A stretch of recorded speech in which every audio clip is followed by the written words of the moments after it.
hear any comments that are out there, shut it down. Rochelle. Punish it, and then once, One side, one if there are side. any comments. I know. Leave the council at 5:30. At the end of Give Brown's, you see his comments regarding smoke. Good to go, or even if there are comments, the council doesn't have to necessarily approve it. All they do is just, it's like a mini, just public, mini opportunity to comment. Okay. Let's begin. We're going to begin with a public hearing tonight, June 8th, for 5 p.m. Common Council Chambers. This is a public hearing on a local law that the council will be considering in their agenda. I hope you've all had a chance to receive a packet on the local law, and this is an opportunity for you to speak and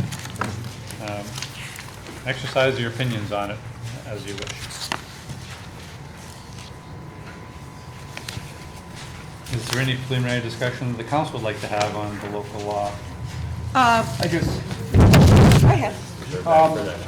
just want for clarification purposes, because I had a constituent contact me.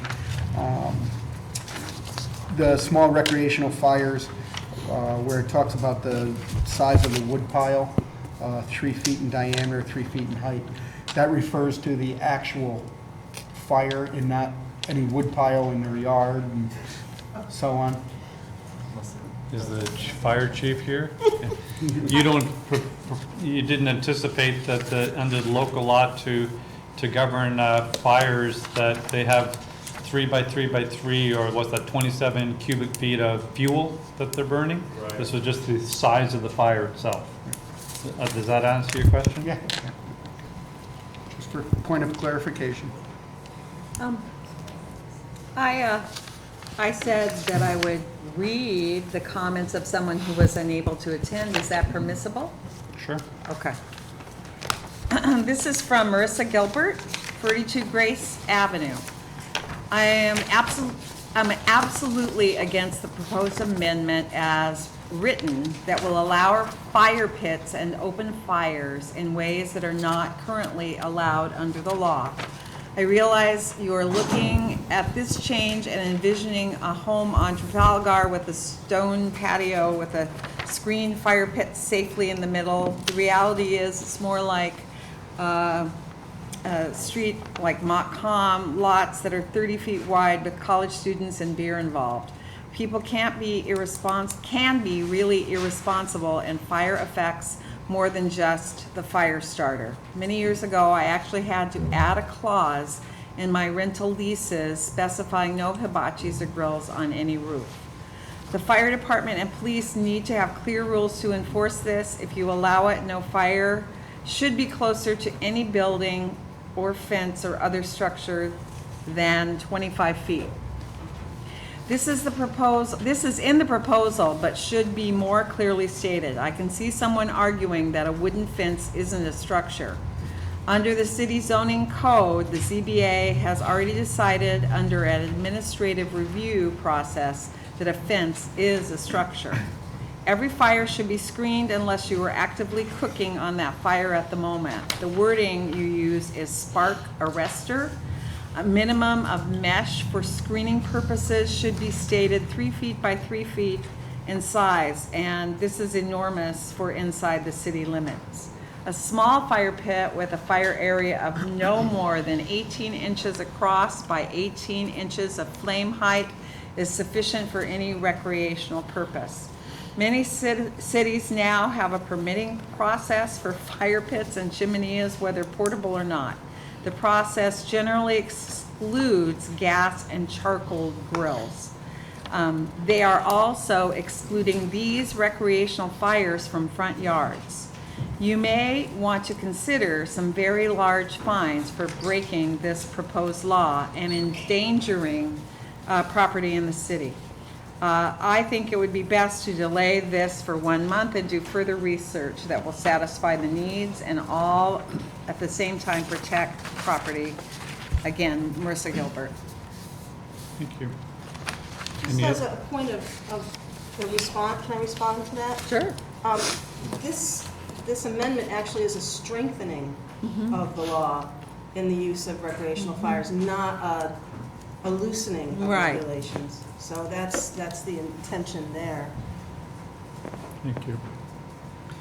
Any other comments or discussion? Please. My name is Frances Wright, and I live on Bridgewater Street, and I guess I would agree with all of Marissa's issues. I wonder who's going to enforce these things when there's a fire going next to me. Who do I call? Do I call the fire department? Do I call the police department? Who's going to be in charge of that? And in the area that I live in, sometimes the rules get a little muddy. I mean, I've had people burn couches across the street, burn trees, that kind of thing.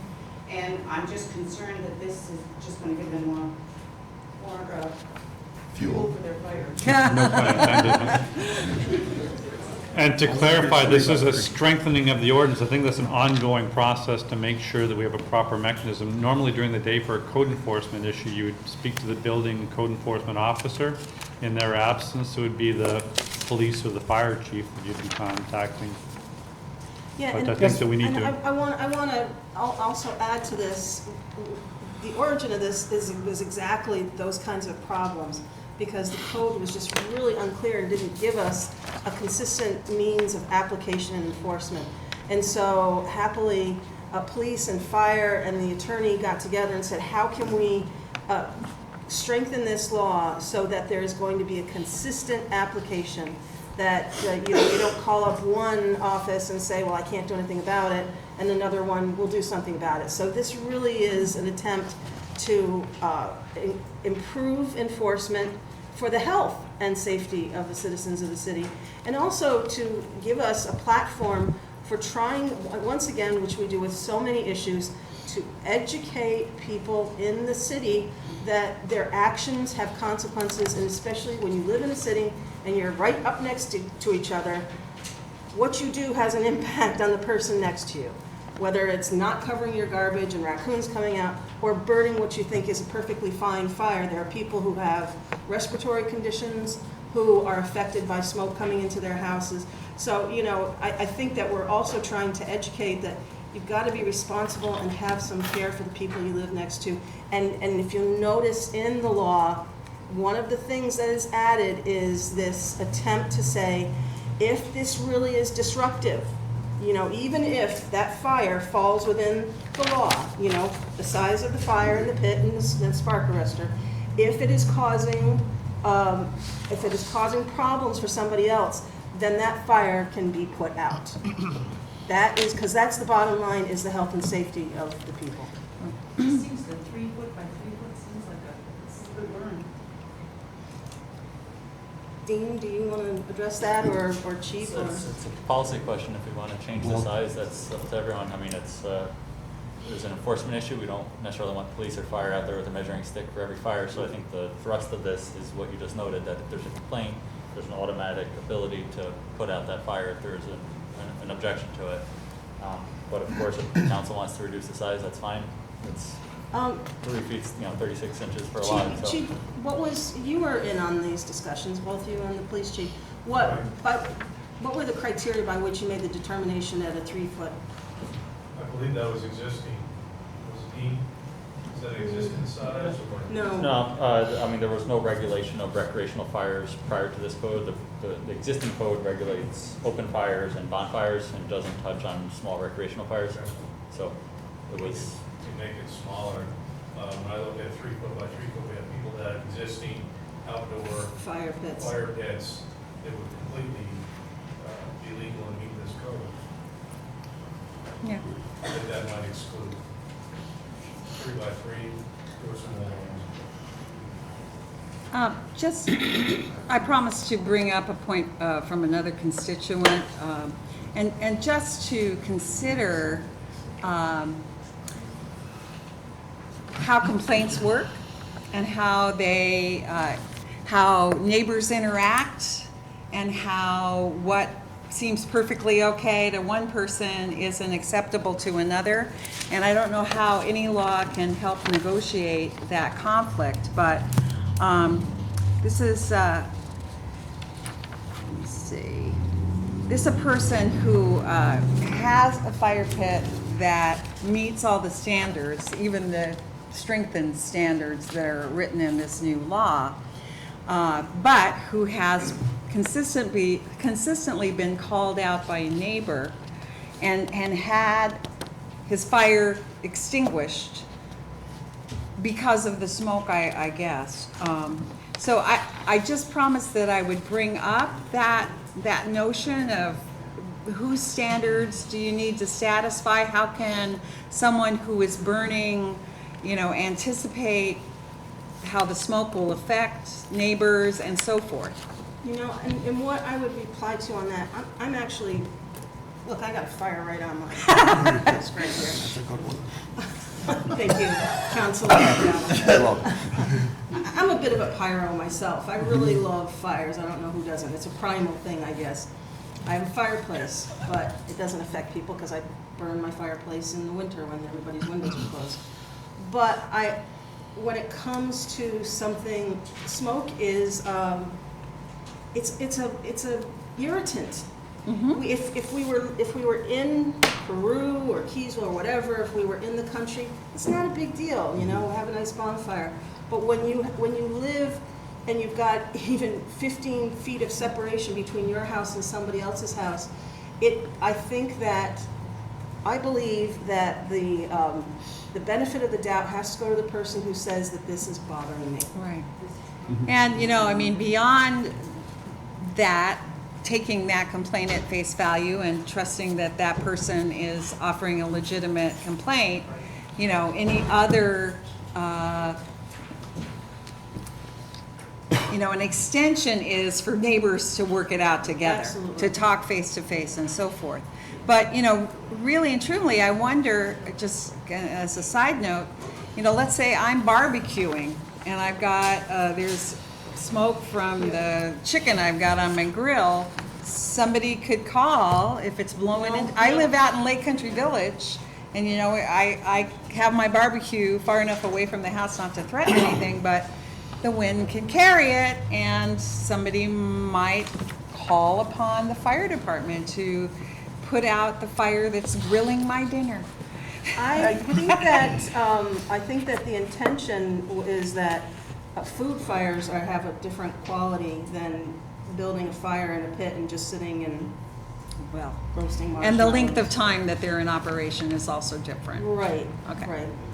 I guess my concern too is for both chiefs, as far as most of the time I imagine you could have something certainly during the summer months, but come August and September when the college is back in session and your demands and the demands on your force increase, if this indeed may become more of a nuisance for them to respond to in a lot of these complaints.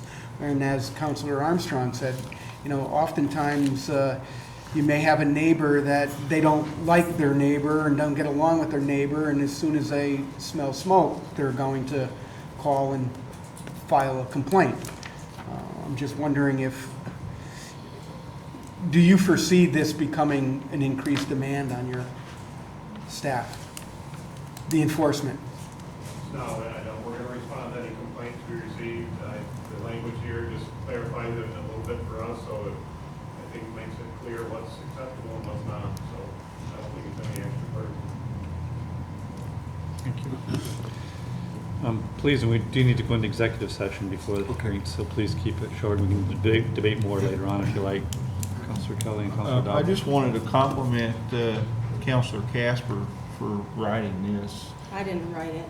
Oh, I won't out. I withdraw my compliment. I was a you. provocateur. You can compliment me for being a provocateur. But this was written by our council and in collaboration with the chiefs. I think it was well done. I do too. Councilor Dodd. I just had 3 concerns voiced to me. One individual said, I have some nights, one behind me, one to the left, and one to the right, have 3x3 fires. He says that's a 9x9. And he doesn't want to be the bad neighbor, but he says, we wait how long to open our windows, and now he can't open them. So if it's one little fire or if it's a street full, he said, you know, it gets a little tough. The three that I heard from would like to see this completely gone, any outside fire. And one concern, they said it's fine, but when you hear them breaking branches off their cedar trees to burn, that's where they're getting the smoke. It's not the size of the fire, it's the material of the fire that causes the smoke. I mean, several years ago before this came, we actually had a neighbor, our smoke detectors in our house would go off when they lit up their backyard fire. So it's out there, it's annoyance. So yeah, that's where they're at with this. Any other public comments on our proposed public law, amending chapters 176, sections 1, 2, and 4, and 5 of the city code for the city of Plattsburgh? Please. Yes, but please very briefly, because we have to move on to some very important business. So, I hate to do this because I seem to be here every week. My name is Carol Klepper. I live at 17 Couch. I'm assuming, I'm not going to get into how this came about or whatever because I'm limited on time. My concerns is I live in a district that's very old, and many of the properties surrounding me, including 15 Couch and 32 Broad, and the adjacent properties at 19 and 22 Couch, are within 3 feet of where my structure is, meaning my garage, etc. There was just last week, the week before, and the week before that, I have pictures, but unfortunately I don't have a color printer. I had college students live all around me. You know, it's one thing to talk about residents and the concern of very responsible homeowners to deal with neighbors that you can talk to. Are you talking about the fire code? Yeah, isn't that what we're talking about? Yeah, just wondering. Yeah, I'm sorry. But when the police department was called several times for these students to put, and some of them were not students, some of them were just young, not working, just renting. There were about 20 people there. And the fire pit wasn't a fire pit. It's one thing to have a contained barbecue with a lid, it's metal, less chance, I'm assuming, for fire to escape, flames to shoot out.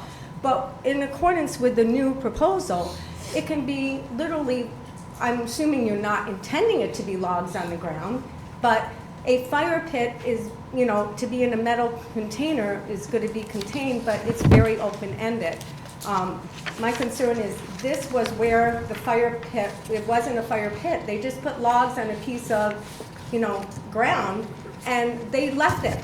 You know, you're talking about making sure that somebody's there to make sure they watch it and et cetera. There's a fire extinguisher, terrific. But we're not talking about that in my neighborhood on Broad Street, North Catherine. And when the college students come back, I know that the police chief is very diligent and he's going to try to, you know, attend to every call. But I'm really concerned. I had a building where it wasn't an open fire as a source of flame, and it caught on my building. So the garage that's 3 feet away, because these properties are grandfathered in, it's going to catch my garage on fire. Hey, Carol. It does say in here that 17. stone surround, fire pit, brick barbecue, metal stand, or clay chimney must be functional. So if you see that that's not the case, then you contact, they come and they put it out. What I recommend is that the city council and mayor table this for a month or two, or a month, and look at other codes and tighten this up to have it be the other way, so that people have to get a permit, so that either the fire chief or the building inspector is going to come out and inspect the premises to say, yes, it's okay, it's safe. Did you say And- permit? Yes. And then let's call it, it's a burn pit in Saranac. I don't know if we want to call it a fire, I don't know what you want to label it. But I would vote for it if somebody would, in the council, work with the police chief and the fire department. And I would hope that it would be the fire department that would come out to inspect. Because these grandfathered in properties, there's no way that he would, not maybe just you, but his department would approve that. Because this structure, there's a building there, it's 2 feet away from this. This building is 3 feet away from that. Their porch, there's extremities, there's boardwalks, they're all made of wood. 25 feet. The other thing is, they say nothing about vegetation or trees. You mentioned cedar trees. It should be away from anything that's flammable. Let's face it, wood fences, okay? And that's not in the code. So Yes, it is. I know that you want to Yes, it make is. the city of Plattsburgh a better place to live for recreation and the burn pits and all that. That's fine. But we need to work about North Catherine, Couch Street, Broad Street, the areas that are grandfathered in that shouldn't have a permit and need to get a permit in order to do this. Let's make it so they get a permit first. Thank you very much. Thank you, Carol. Any other comments on the public hearing? What's a ceremonial that was mentioned in the paper? What purpose would that be? I would say if it's ceremonial, I'm thinking of winter Druids. solstice. Druids. That's what I'm thinking of. How about this example, if your son or daughter graduated from high school and you wanted to have a party at your house and you decided to build a fire at the fire pit and sit around it, would that be ceremonial? No, I'm actually thinking of religious ceremonies. Yeah. Okay. Yeah. So Druid. Sacrifice? Druids, Christians on Easter Vigil, you know. Okay. Your mortgage? What about warmth? Mortgage. You mentioned warmth in the paper too. I think of that, God bless him, poor man who lived in a little pup tent over by Gil Dugan's school.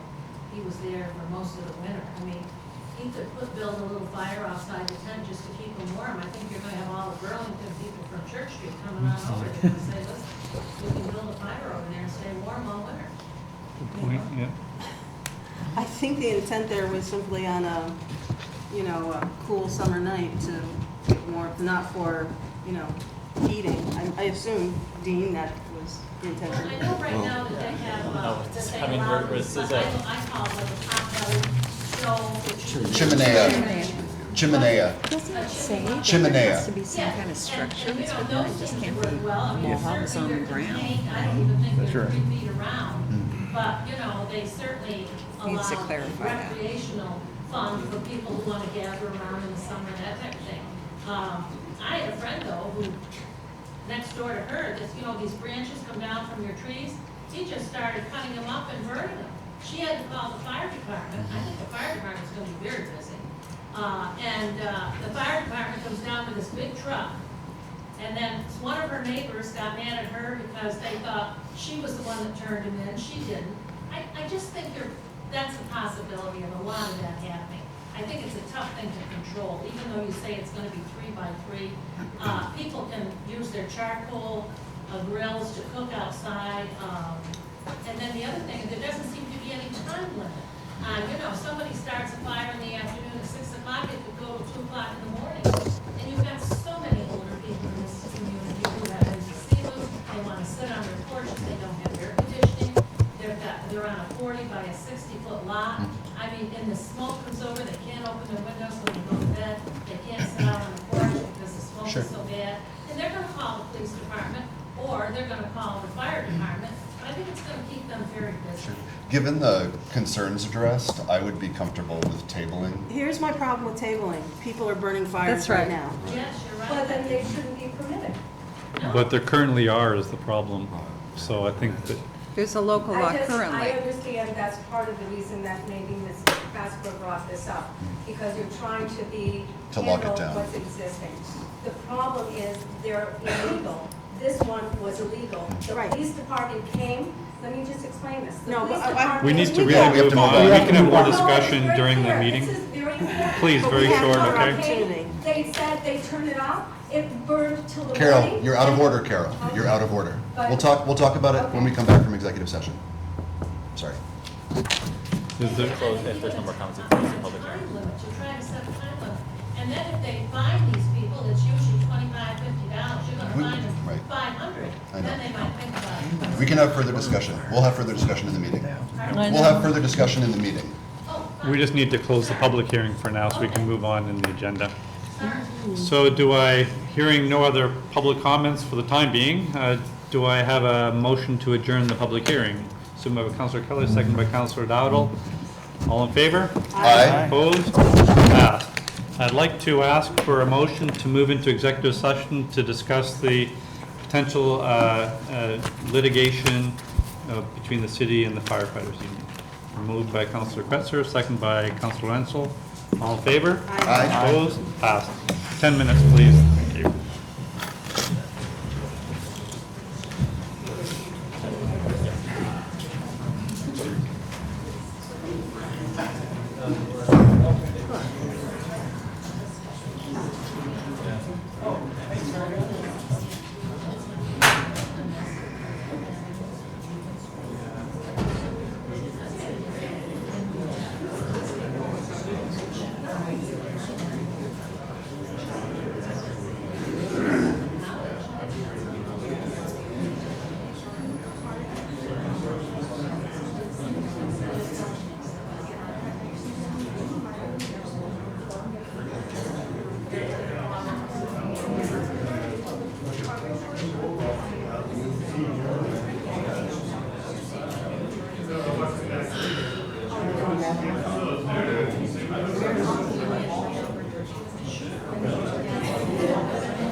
Right on the side of it next to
That one's done. That one's not done. That one's done. This one's done. There you go. So payroll and MLD claims. Just need one.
They threw it in, it blew up, a fireball up to the roof. That's over, 20. Oh, yeah, well, the building was a little off.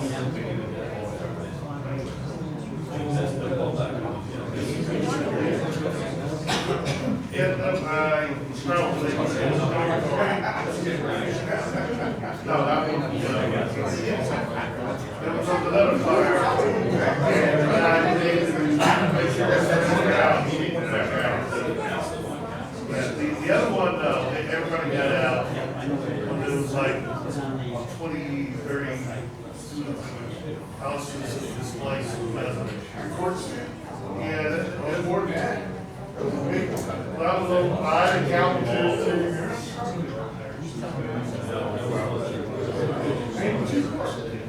Yeah, that was it. That was the building behind the building. That was perfect.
was actually a 3 years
That was a weird association, wasn't it? That's it.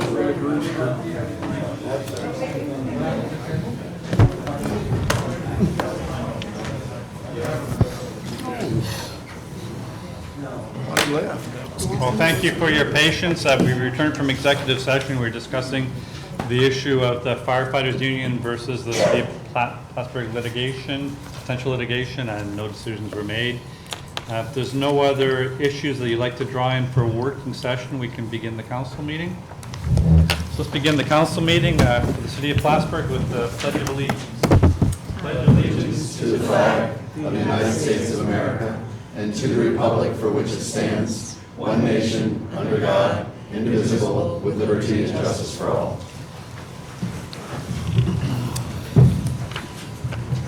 Roll call, please. Mayor Reed? Present. Councilor Armstrong? Here. Councilor Kelly? Here. Councilor Dowdle? Here. Councilor Ensel? Here. Councilor Casper? Here. Councilor Fetzer? Here. Minutes of the previous meeting. Oh, we're still, Oh, sorry. we injected a new little mayor's comments just for the very beginning of each meeting. Sorry about that, that's the very first time we've done that. I just want to outline to the public some of the things that I'm particularly concerned about. I was gratified with the passing of your 5-year budget. I want to let the public know this is a 5-year prognosis of what we expect for revenues and expenses. We still have to then produce the final budget in October and then finalized by January, and this will be a responsibility of the mayor and council. But we are going to begin that exercise right away. I do want to bring both the public and the councilors up to speed on one new development since that budget prognosis was released. We do know discovered we're trending over in healthcare costs to the tune of $600,000 so far this year, which is about 15% of our total budget for healthcare costs. And this is going to worsen the picture a little bit for the cuts we're going to need to make this year, knowing that we don't have a fund balance to absorb it. But we'll do our best to make sure we can live within those means. We do hope that healthcare costs don't trend in the same direction, because extrapolate, if this trend continues, the loss this year based on what we budgeted could be closer to $1.6 million, which is obviously a very large number. So it's good to at least have this information as early as we possibly can. We'll now try and do the analysis to understand what's behind those numbers, but I certainly want to add that new piece of information to augment the work that you all had done on your budget last week. So our work is cut out for us, but I think we're up to the task. We all love the city. I think the most important thing for us all is to ensure we can put our city's fiscal foundations on a very firm grounds and be as sustainable as we can. So that 5-year exercise you all performed is incredibly helpful in that. So thank you, and I'll certainly keep you posted, and we'll start working together almost immediately on developing a budget with your revenue expense projections in mind. So that's all I'd like to discuss today.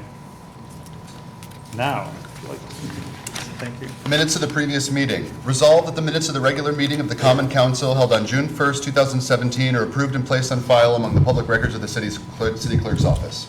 Moved by Councilor Kelly, second by Councilor Ensel. Any discussion? All in favor? Aye. Opposed? Passed. Payrolls of the various departments. Resolved that the payrolls of the various departments of the city of Plattsburgh for the week ending in June 7th, 2017, in the amount of $468,362.39 are authorized and allowed, and the mayor and the city clerk are hereby empowered and directed to sign warrants drawn in the city chamberlain for the payment thereof. Moved by Councilor Armstrong, second by Councilor Dowdle. Discussion? All in favor? Aye. Opposed? Passed. Reports of the city offices and committee reports. Resolved to the reports as listed are hereby ordered to received and placed on file among the public records of the city clerk's office. Moved by Councilor Dowdle and seconded by Councilor Kelly. Any discussion? All in favor? Aye. Opposed? Passed. There's no correspondences at this time. Audit of claims. Resolved that the bills audited by the Common Council for the weeks ending June 9, 2017 in the amount of $1,776,469.09 are authorized and allowed, and the mayor and city clerk are hereby authorized and directed to sign warrants drawn on the city chamberlain for the payment thereof. Moved by Councilor Dowdle and seconded by Councilor Armstrong. Discussion? All in favor? Aye. Opposed? Passed. This is the opportunity for any members of the public to please come and address the council for items that are on the agenda. Later on in the meeting, we'll have an opportunity for further public comment on any item of public and council concern. So please come forward if you'd like to comment on anything on the agenda.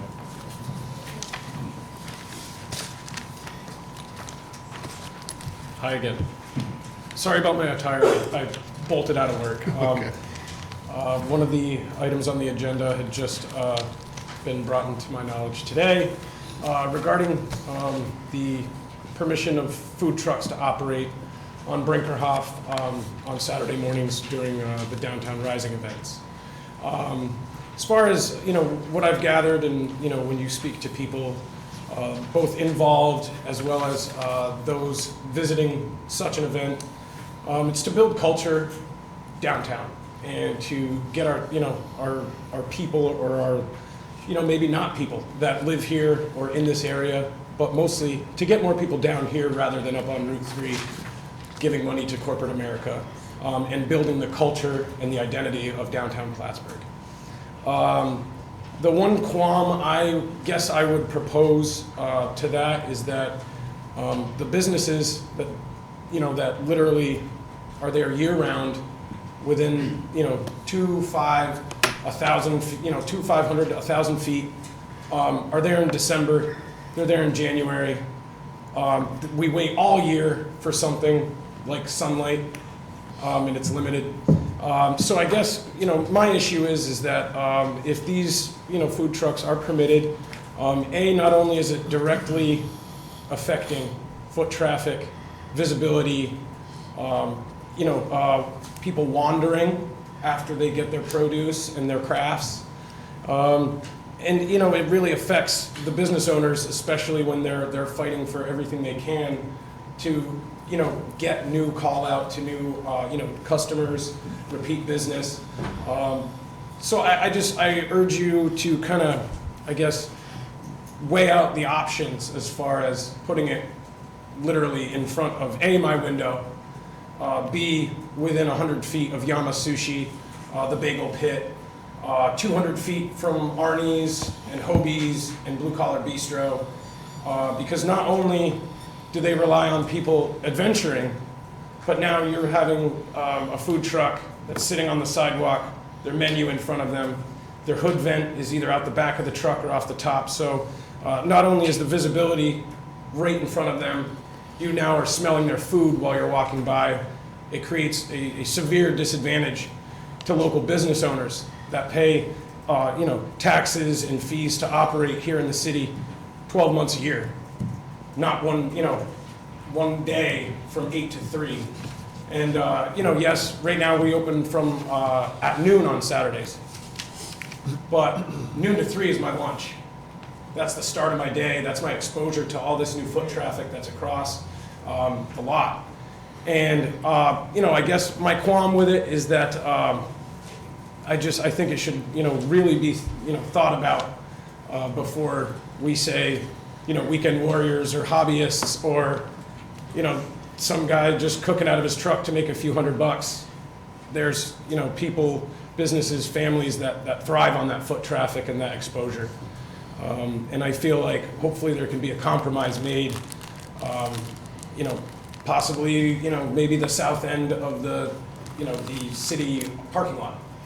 So you've got the foot traffic of the farmer's market. There's a clear access point. A lot of people are going to be parking in there anyway. Just something along those lines where it's not blocking our window or, causing somebody not to visit any of the great local establishments that are all, within sight of that park right there. Thank you. Thanks, Kyle. Thank you. Any other questions or comments, please?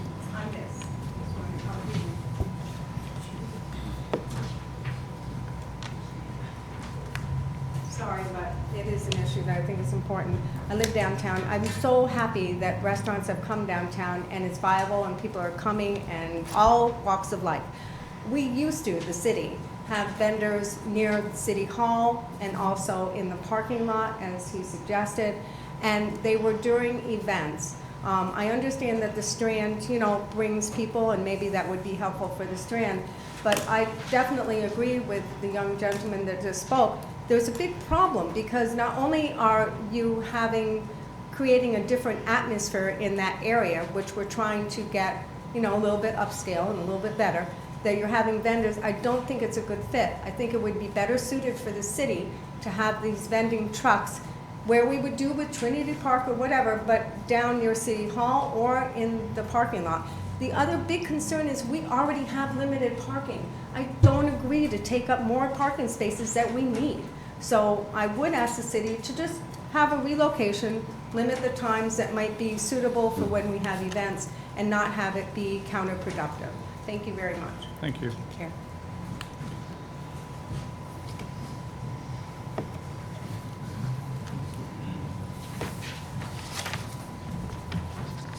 How you doing?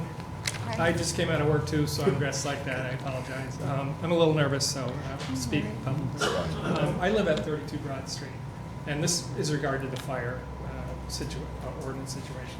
Our family's owned that 9 properties along with Nathan Wilson since the 1930s, and we have little areas of lawn, and we rent to mostly college kids. And a couple months ago, some very nice girls moved in. I would estimate from like 19 to 21-ish in age.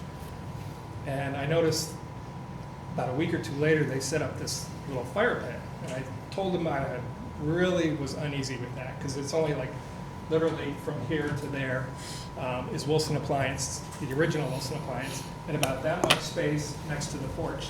And about 10 feet up is a fence, and 10 feet behind it is a gate.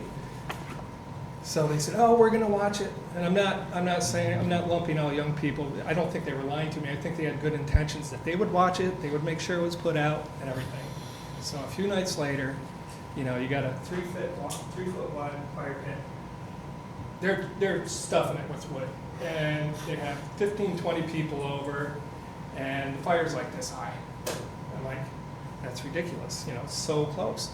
And we know how in the summertime, the storms that come through here in the middle of the night, you hear the thunder sometimes, you bolt out of bed, but before that, the wind comes, you know, 30, 40 miles an hour, gusting. And so I'm, you know, it's like 4 o'clock in the morning, I have my windows open because I like the fresh air, as opposed to air conditioning until it gets really too hot. I wake up and I smell smoke. And of course your adrenaline just goes boom. I run down, because I live there, so I'm in the upstairs, they're in the downstairs. I run down the stairs, I look, and now the fire is just embers, like a charcoal grill would be. And it's smoking like crazy. Okay, so there wasn't a real fire threat. But punchline is, there was not one person there. And I'm not saying all young kids, again, I'm not against them. So many, you know, very mature and serious people that age, but many of them, and you can't deny it, like to party, okay? And so they were partying, it's alcohol and weed, I mean, let's face it, and by 2, 3 o'clock in the morning, they're kicked. And they go inside, and they don't make sure that the thing's put out. And, you know, people my age, I was that age too, and I did probably everything they did, so I'm not criticizing, you know, or being a hypocrite, I'm not at all. But I mean, I can't stay up till 3 or 4 o'clock in the morning every night worrying about, you know, the place burning down. And I mean, in this particular situation, are they supposed to have a permit? I've never, because I went down to the city police and asked them, I said, is it illegal? And they said, no, technically not. It's a little bit of a gray area, but it has to be a certain distance away, and that comes under the zoning. So, I don't know. I mean, I understand that, you know, I have a brother and sister that live up on Sandra, they're retired, and they have a big backyard. And, you know, I'm sure that they would make sure it was put out, and it's way away from everything, but it's kind of the college age people, you know, 18 to 22. I'm not insulting anybody, young people here at all. I'm just saying, let's be factual about it. I mean, you know, living on Broad Street, you know, I get the traffic when the bars close at 2 o'clock, they go right back, you know, so we all know people like that. They don't mean it, but I'm just afraid something terrible is going to happen. And I hope that doesn't, I'm addressing what this proposal says, I don't know. I mean, can anybody answer me that? Are they supposed to have a permit? That resolution is coming right up on the agenda, and I'm gonna make some remarks that I think will address some of the questions that you have. Yeah. So if you can hang on and. Sure. That would be great. I just thought of that, with the weather and Yeah, people not watching yeah. it and making sure it's put out. Totally. You can even dump water on a really hot Oh, yeah. fire and it looks like it's totally Yeah. out. You wake up in the morning and it's still smoking. Yeah. And that wind comes through. Yeah. Hate to see a tragedy happen. Thanks for your time. Thank you so much. Any additional public comments on issues relating to the agenda? Seeing none, please continue. Adoption of local law P I'd like to move that we waive the reading and move the resolution. Moved by Councilor Casper, second by Councilor Dowdle. And this is a local law, as we were referring to, amending the city code with regard to the open fires, bonfires, and small recreational fires. All in favor of waiving the reading? Aye. Opposed? Okay, please. Councilor Kretzer. I would just like to say that, I think that Councilor Casper, the chiefs, and Dean did an excellent job of taking something that was not defined and creating a more clear definition of safety, containment, and taking all of that into account. From the remarks that have been made today, I think that there could potentially be some additions or some amendments that are made to it at a future date. But for today, by passing this resolution as it stands, it will enable us to have more control than we've had ever before in the past. So this is just a starting point as far as I'm concerned in locking down safety and security, but then leaving the dialogue open for potential amendments due to conversations that we've had with constituents. I think Councilor Kretzer or Councilor Casper was first. Yeah, I want to explain, because I think there's a little bit of confusion that this seems like we're opening up the door for everybody to have bonfires. The genesis of this was increasing experiences that I had last summer, as well as other people, of smoke as a nuisance. And so I had three concerns. One is smoke coming into a house that's got windows open. We get our windows open and just having our houses filled with it. Also, concerns over respiratory diseases that people have where, believe it or not, if you have asthma, you can be triggered by a little bit of fire smoke from somebody next door to you. And that's not a pleasant experience. And the third concern I had was that I saw that these fires and these complaints were rising in late July and August. And if you recall, we were having very hot, dry times. And so this was both personal as well as concern for one ember shooting out and getting onto a house or any dry foliage or whatever, grass, and starting a fire. And after having gone down to Margaret Street last summer with that fire and seeing that structure, and watching what was taking place, I became very convinced that safety is preeminent as an issue here. Absolutely. So that's what provoked this. The code, the law prior to this was ill-defined, as Councilor Kretzer said. It pretty much allowed for anything, and we had a lot of conversations about what we could do to strengthen it. And so what this does is now gives police, fire, and building inspector the opportunity to consistently and uniformly apply enforcement of the code. It was true that up until now, it was possible that you might have called police and gotten one response and fire and gotten a different response because it was actually accurate that the law was not coherent. And so the application of it was inconsistent. This gives us, at the very least, the opportunity for enforcement, which puts the onus on the person building the fire, out of the highest concern for public safety. And, we can talk about amendments in the future, but here, and we can talk about permitting, but I feel like we're talking at cross purposes, because on the one hand, we're saying, is this law going to increase the workload for police and fire and the building inspector? But if you insist that all the citizens in this city get a permit to have a fire permit, now you're talking about something that is, to me, like licensing cats, I'm sorry, Councilor Ensign. People Something will- wrong with that? People will build fires without seeking out a fire permit, just like I appreciate the comments about college students. I work with them, I adore them, but they're not always as responsible. Actually, people in their 50s are not always as responsible as they should be. Hence, you have neighbors who have vendettas against each other. So this is an attempt to try to balance the interests of the freedom to have a fire for recreational purposes in your yard, but also to weigh more heavily the concerns of people who are adversely affected by fires. So that's the attempt here.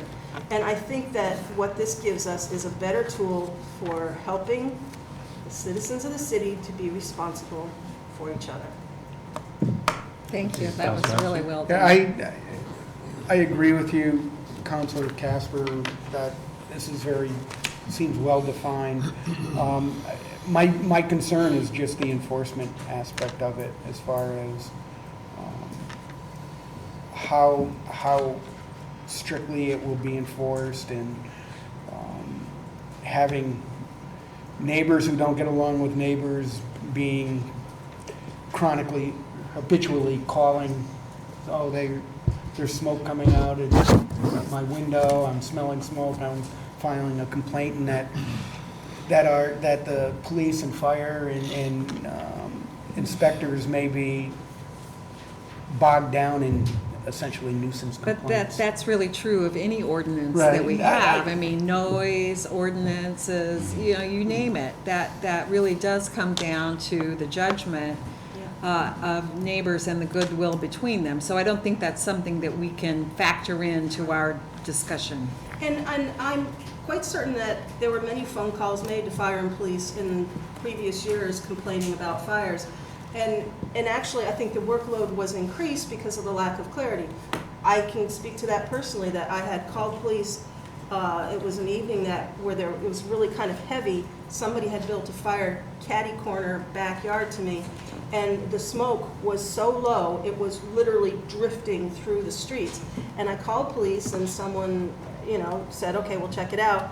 And then I heard nothing, and the fire got bigger and bigger and bigger and smokier. And so I called again, and he said, well, I kind of went and looked, but I couldn't figure out what you were talking about. He said, I'll come back over and we'll walk. So it actually took about an hour and a half worth of that officer's time to try to locate the fire, because he wasn't sure. And then he said, I couldn't find it, and it's not a big deal. So now we have clarity. Police is on board, fire's on board. Everybody knows exactly what it is. And I'll point out, I'll stop talking because there's no need to drone. But if you look, this is the part I think that, Mike, maybe you were praising in terms of the writing of this law, is that there really is an attempt here. The office officials try to find a solution to mitigate the offensive smoke or fire. And if the attempted solution does not reasonably resolve the issue, the fire must be extinguished. So they're going to try the best they can for everybody to resolve it, and that without having to play the role of mediators, although that's what I think police do very often, and it gets put out. And that's all I have to say. Can I just ask a question? Are there any no-burn declarations that are proclaimed during the periods of drought and high risk in the city? In this, New York State. Yeah, but I mean, can you recall any that have been declared here? No. Okay. Would there be able to, Chief, if we go through an extended dry spell? I just would highlight section 5 of the amended local law.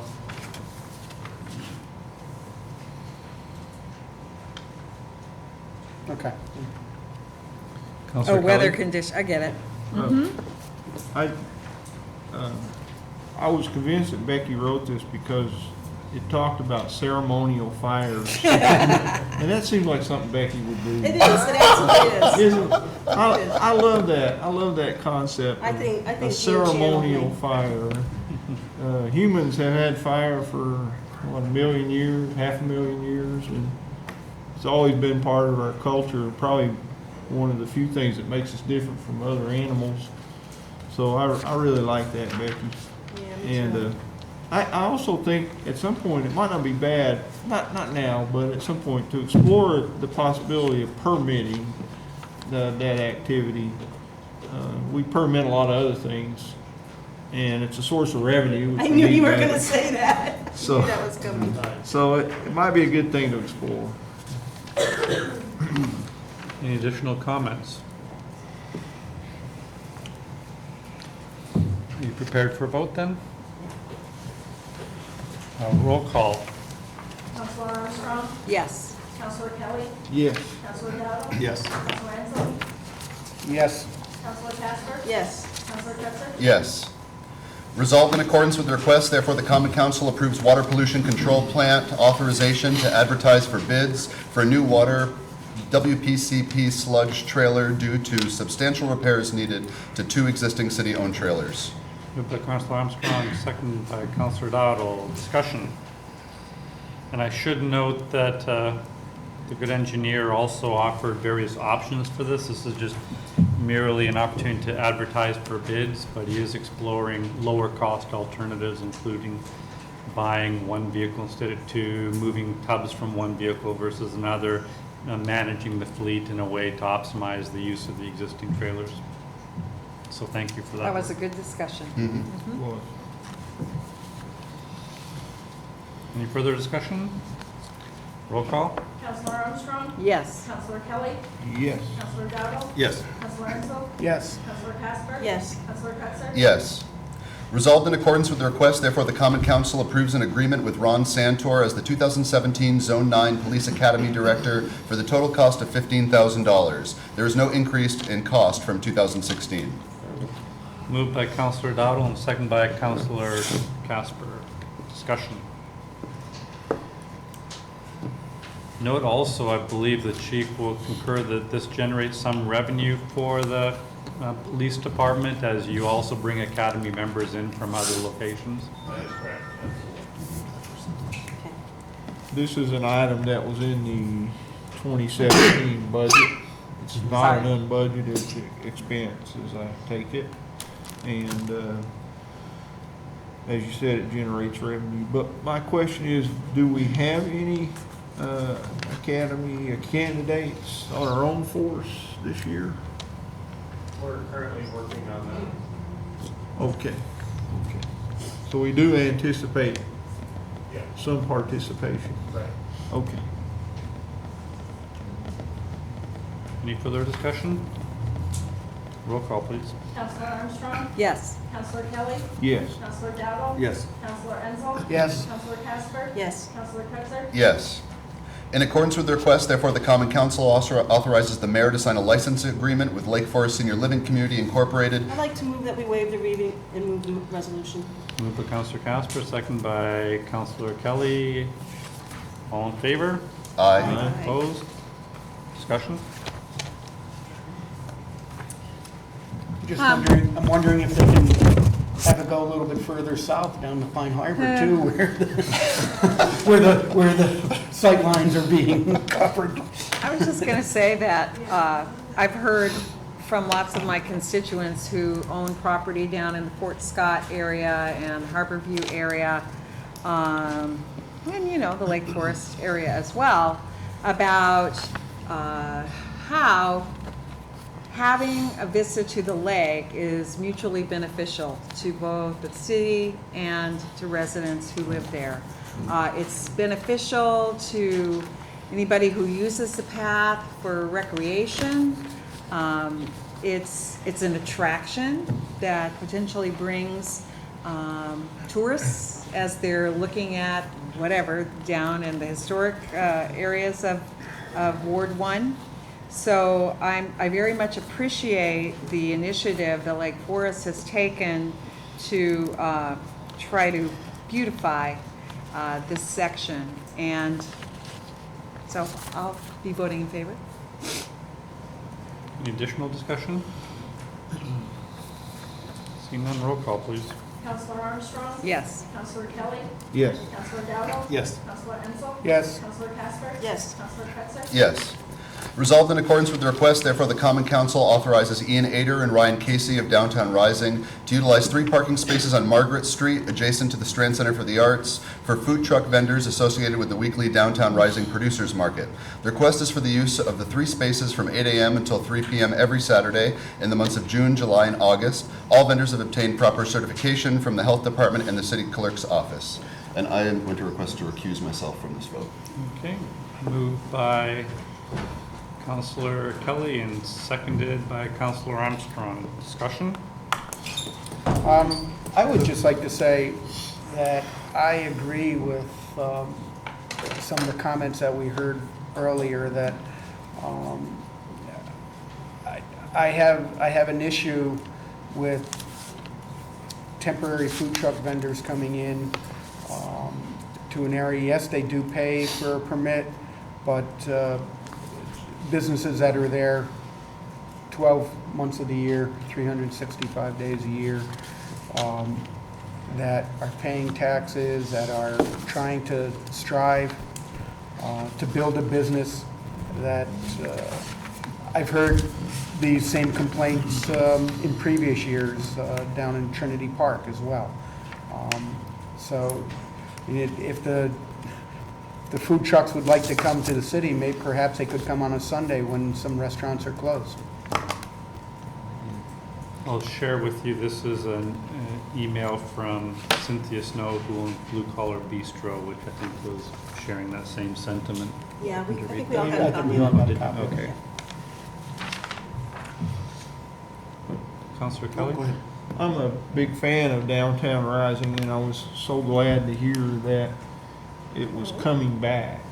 And also really glad that it's at the Strand Center for the Arts, which is kind of a good location for it, I think.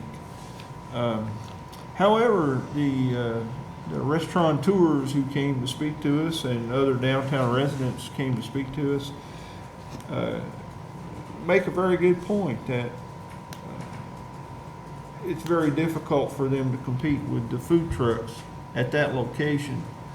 And what I would like to see is, let's give the Downtown Rising people a couple of parking spaces, but no food trucks, so that if they purchase something at the Downtown Rising booths and they want to go sit there and eat it and listen to music or whatever, then they can do that. Or if someone wants to purchase food from a local restaurant, carry out and take it there, they could do that too.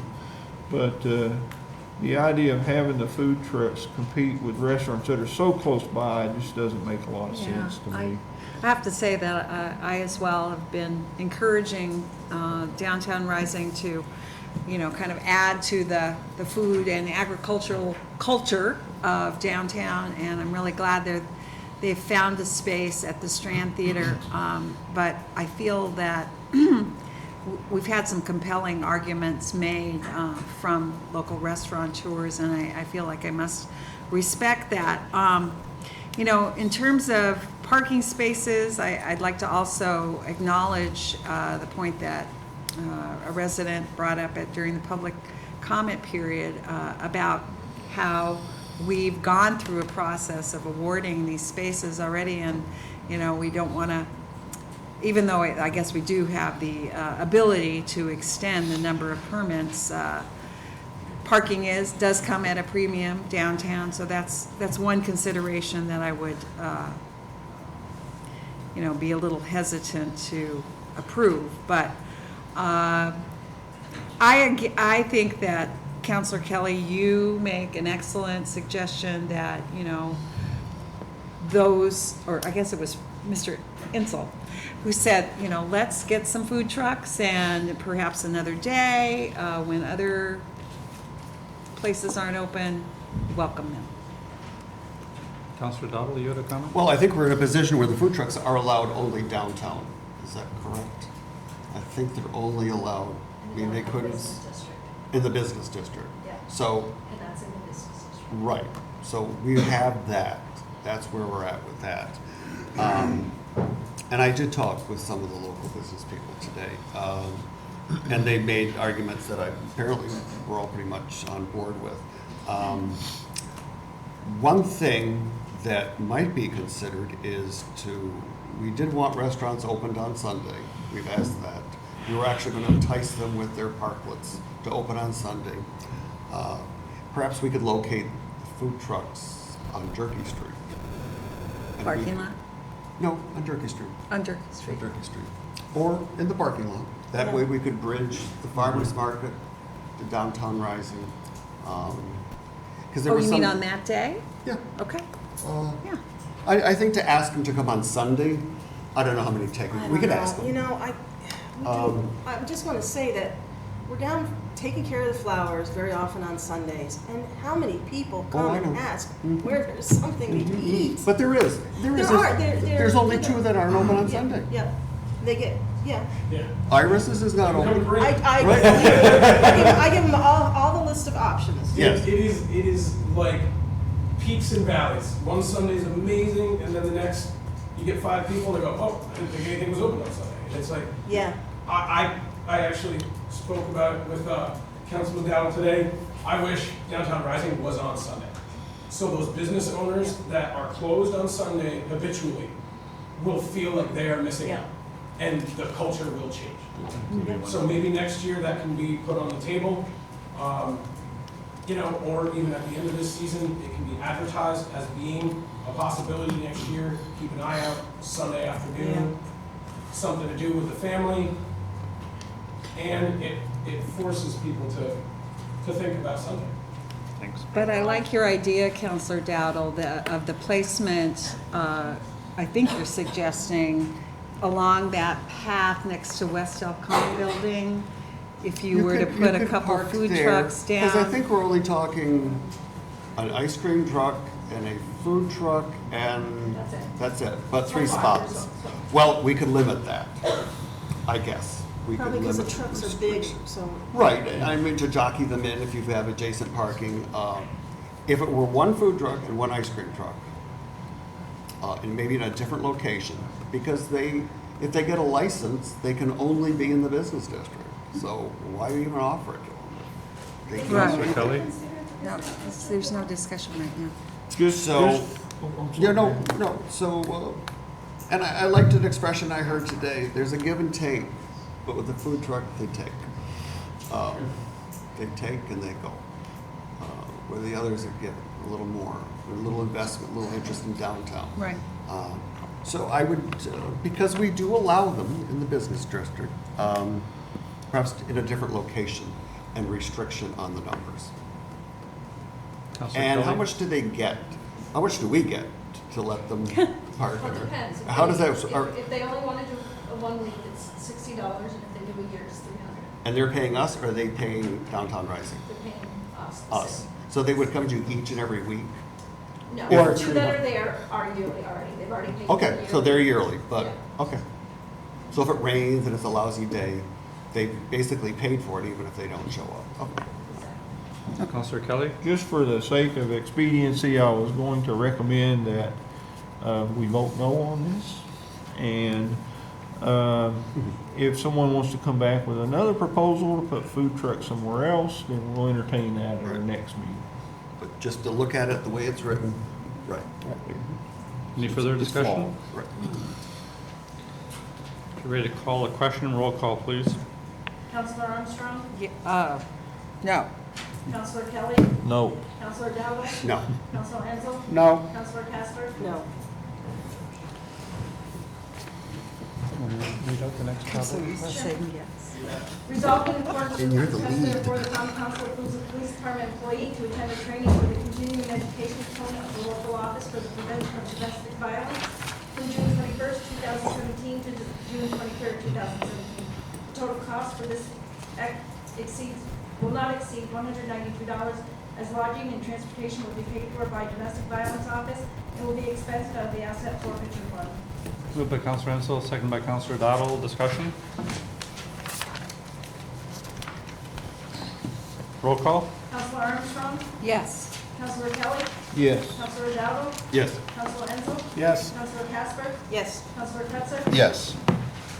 We have one resolution here for initial consideration offered up by Counselors Armstrong and Dowdle.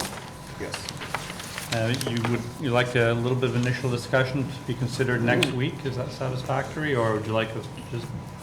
We would like to implement Rule 4, where I believe this Yes. resolution was put on the city school district's As we agenda. speak. Okay, Yes. so this is a resolution for the city of Plattsburgh and Plattsburgh School District to better service the community by sharing services and costs, and you can read it in your packet. Do I have a motion to Waive the- waive Rule 4? Councilor Questrom, Motion second by. to waive the reading and then invoke Rule 4. Waive the reading. Waive the reading and Move the invoke motion. Invoke Rule 4. Move the motion. Moved by Councilor Questrom, second by Councilor Ensel. Discussion on the motion to waive. All in favor? Aye. Opposed? So considered. Please discussion. Awesome job, guys. Oh, It's an excellent idea. Did you guys actually write this? Well, we It did it in was- collaboration. with school board members Rod Sherman and Steve Krieg. We Krieg. met with them. There was some discussion of this long ago, both at school board meetings. If I get a chance, I'll attend them if these don't run too long. It started bigger, but it's come to this. It's mostly a shared service thought, which seems to be the wave of the future. Yes. It's also very timely in that, as you know, the county is orchestrating an effort for the municipalities to work together, and the county and the city anticipate a number of partnerships. We had one discussion on procurement today with Chamberlain Marks and their Chief Procurement Officer, Kimberly Banker, as well. And this will allow, by the city of Plattsburgh and the Plattsburgh School District to pair together. That then gives an avenue for the school district to also piggyback on the county initiatives as well. So this is very timely and just one more way that the city and the school district are cooperating right now. So thank you for bringing this forward. Any further discussion? Seeing none, roll call. Counselor Armstrong? Yes. Counselor Kelly? Yes. Counselor Dowdle? Yes. Counselor Ansel? Yes. Counselor Casper? Yes. Counselor Cretzer? Yes. This is the opportunity in the meeting for you to bring us up to speed on any liaison or council reports or raise any new business. Just one item. We have been sort of all budget all the time for the last month, and the council, as you mentioned earlier, produced our 5-year budget plan. So things are getting back to normal today, and as little sunshine as there was in our 5-year budget plan, we did have a ray of hope this week. We were contacted by retirees to ask if we could have another retiree healthcare task force meeting, and that was certainly a ray of hope, and we'll see where it goes. One thing we want to do, we know at this point, is come up with a new proposal.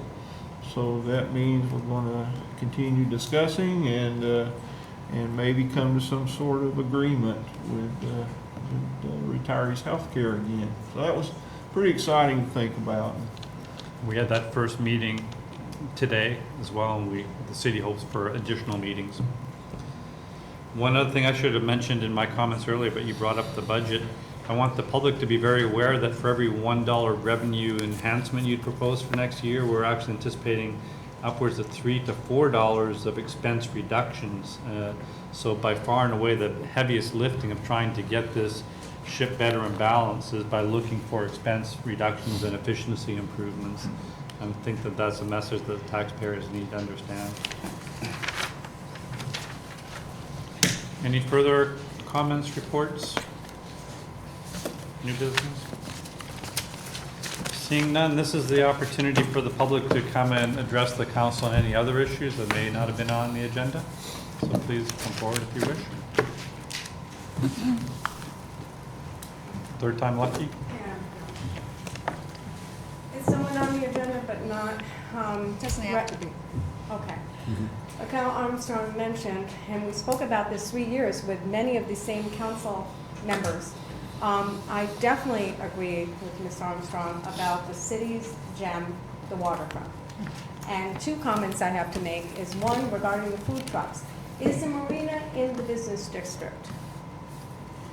Well, it is in the DRI district, and Right, but I'm just, because there are so many people that come to this area that are from Canada, from other areas, and there's nothing down there right now except the restaurant. Obviously, we don't want to take from that spot, but we have city property there. Maybe it would make sense in this summer and then pairing it with Downtown Rising.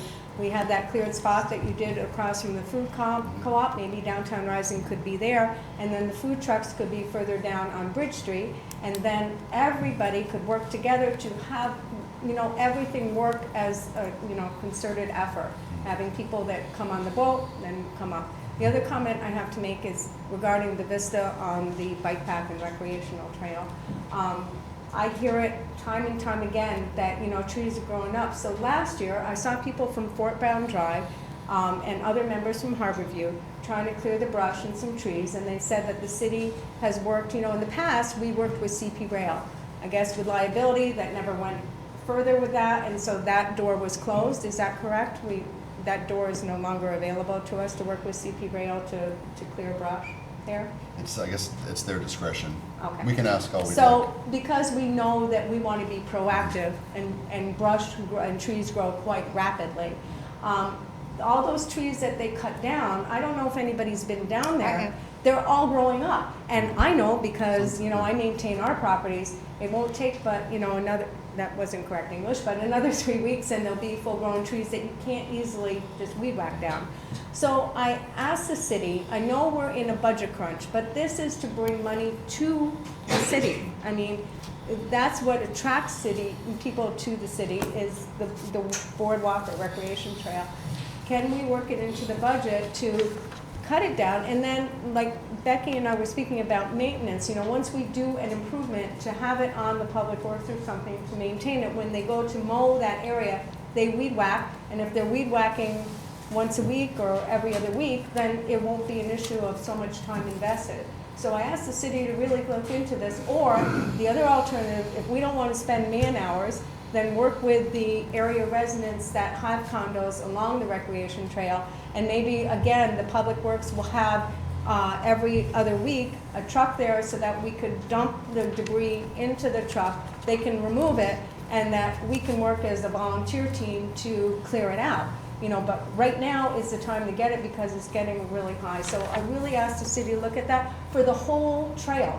And we don't want to degrade the slope down to the water.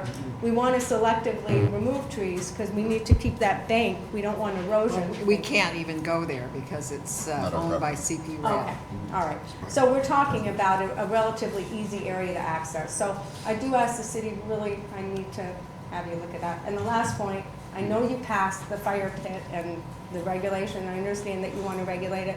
I asked that the council have another public hearing and a meeting to amend and improve and tighten. I understand the reason that you want to pass it so we can regulate it and start from now, but I do ask that I don't think that getting a permit would be unreasonable because I really believe that the people that are going to want this and use it responsibly are the people that would get a permit.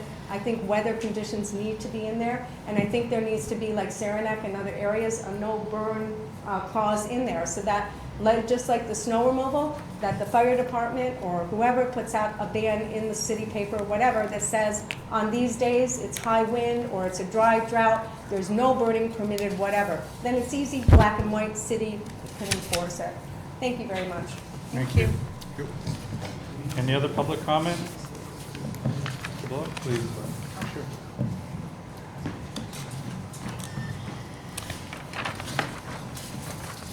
My name is Chris Blow. I'm Vice President of the PCRA. And I wasn't going to say anything here today. Your comment actually kind of took me back a little bit. We had a meeting last week, and as far as I know, there was no plan for another task force.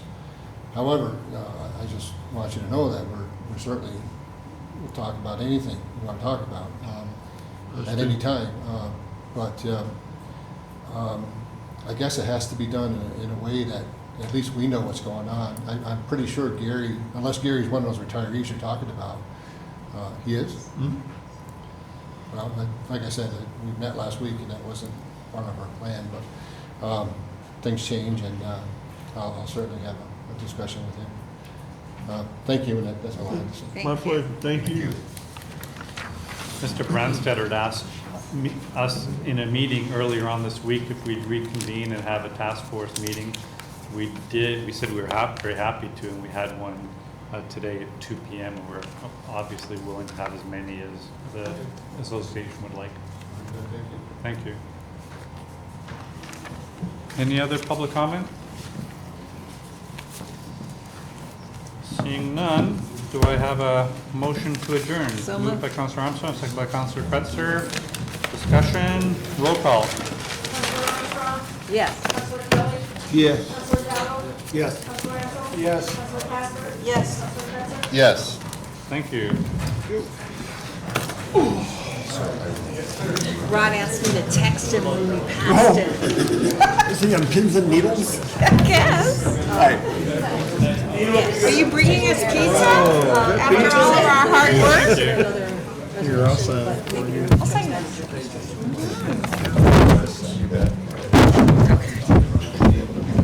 There you go.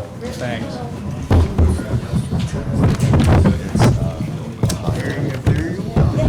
There you go. Now, next time you gotta bring pizza for everybody. We were Dean and another guy are partners.